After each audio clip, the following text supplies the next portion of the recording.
જૂનાગઢ કૃષિ યુનિવર્સિટીના તરઘડિયા હવામાન કેન્દ્ર દ્વારા તારીખ 25 એપ્રિલનું બુલેટિન જાહેર કરવામાં આવ્યું છે. આજે વાદળછાયું વાતાવરણ રહેવાની શક્યતા છે, તેમજ રાજકોટમાં આજે પણ ગરમીનો પારો ઊંચો રહેવાની શક્યતા છે. અમરેલી જિલ્લામાં તારીખ 25 એપ્રિલના મહત્તમ તાપમાન 40 ડિગ્રી અને લઘુત્તમ તાપમાન 24 ડિગ્રીની આસપાસ રહેવાની શક્યતા છે, તેમજ વાતાવરણ સૂકું, ગરમ અને મધ્યમ વાદળછાયું રહેવાની શક્યતા છે. રાજકોટ જિલ્લામાં 25 એપ્રિલના મહત્તમ તાપમાન 39 ડિગ્રી અને લઘુત્તમ તાપમાન 23 ડિગ્રીની આસપાસ રહેવાની શક્યતા છે, જ્યારે વાતાવરણ સૂકું, ગરમ અને મધ્યમ વાદળછાયું રહેવાની શક્યતા છે. દ્વારકા જિલ્લામાં તાપમાન 31 ડિગ્રી, લઘુત્તમ તાપમાન 26 ડિગ્રી, જ્યારે વાતાવરણ સૂકું, ગરમ અને મધ્યમ વાદળછાયું રહેવાની શક્યતા છે.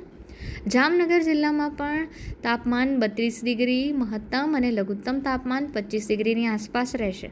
વાતાવરણ સૂકું, ગરમ અને મધ્યમ વાદળછાયું રહેશે. સુરેન્દ્રનગર જિલ્લામાં 25 એપ્રિલના મહત્તમ તાપમાન 39 ડિગ્રી, લઘુત્તમ તાપમાન 23 ડિગ્રીની આસપાસ રહેશે, ત્યારે વાતાવરણ સૂકું, ગરમ અને મધ્યમ વાદળછાયું રહેવાની શક્યતા છે.